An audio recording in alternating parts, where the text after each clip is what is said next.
अब वो आगे ये भी कहने लगी हैं कि दुनियावी कोई काम तुम करोगे, शौहर से कहती हैं, तो मेरी इजाज़त के बगैर नहीं कर सकते थे।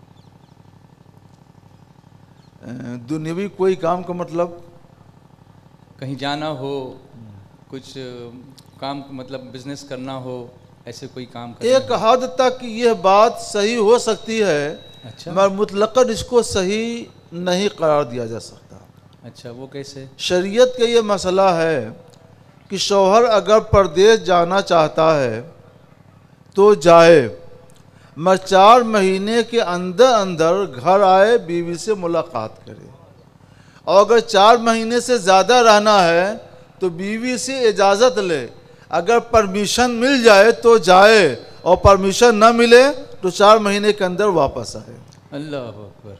भाई फिर भी लोग कहते हैं कि इस्लामी औरत को मकाम नहीं दिया गया। ये बहुत अहम हक़ है। मगर हज़रत उमर फारूक आज़म रज़ी अल्लाह ताला अन्हु के ज़माने में ये दस्तूर था कि जो लोग फ़ौज में रहते थे तो वो अपने तौर पर हर फौजी को 4 महीना पूरा होते होते छुट्टी दे देते थे कि तुम अपने घर जाओ, अपने बाल बच्चों से मिलो, फिर वापस आना। फौजी छुट्टी ले ना ले, लेकिन सरकारी तौर पर उनको छुट्टी दे दी जाती थी। सही मुस्लिम शरीफ और सही बुखारी शरीफ की हदीस है कि 2 नौजवान सरकार अलैहिस्सलाम की बारगाह में इल्म दीन हासिल करने के लिए आए। 20 रोज़ तक ये लोग सरकार की बारगाह में रहे। सरकार ने महसूस किया कि ये कुछ परेशान से हैं। पूछा घर पे किसको छोड़ के आए हो? बताया कि हम लोग शादीशुदा हैं।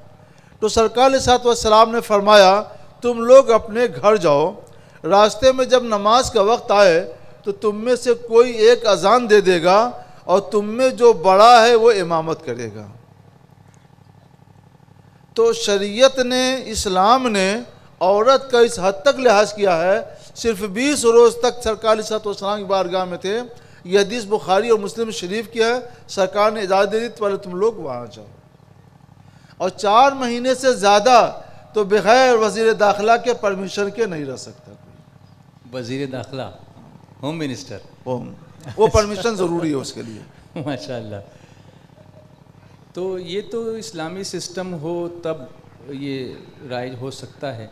आजकल के हालात में लोग जाते हैं तो 2-2 साल तक उनको छुट्टी नहीं मिलती, तो इस सूरत में तो उनको इस्तिस्ना तो होगा ना।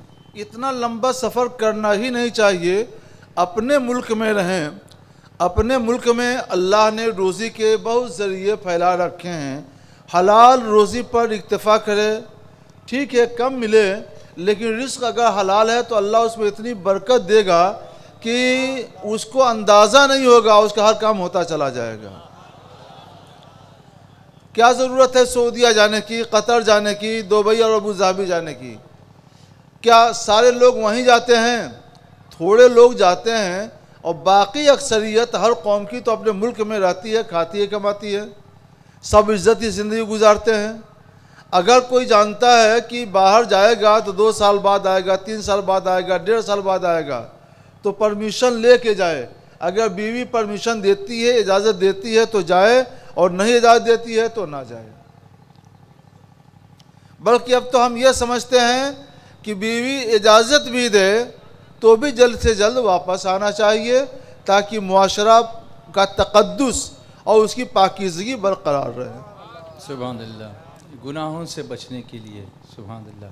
कितना नेचुरल सिस्टम है इस्लाम का कि सबके हुकूक बराबर अच्छे से दिए गए, और उस पर अगर अमल किया जाए तो न गंदगी फैले न बीमारी हो। अल्लाह हमें अमल और करने और समझने की तौफ़ीक़ अता फ़रमाए।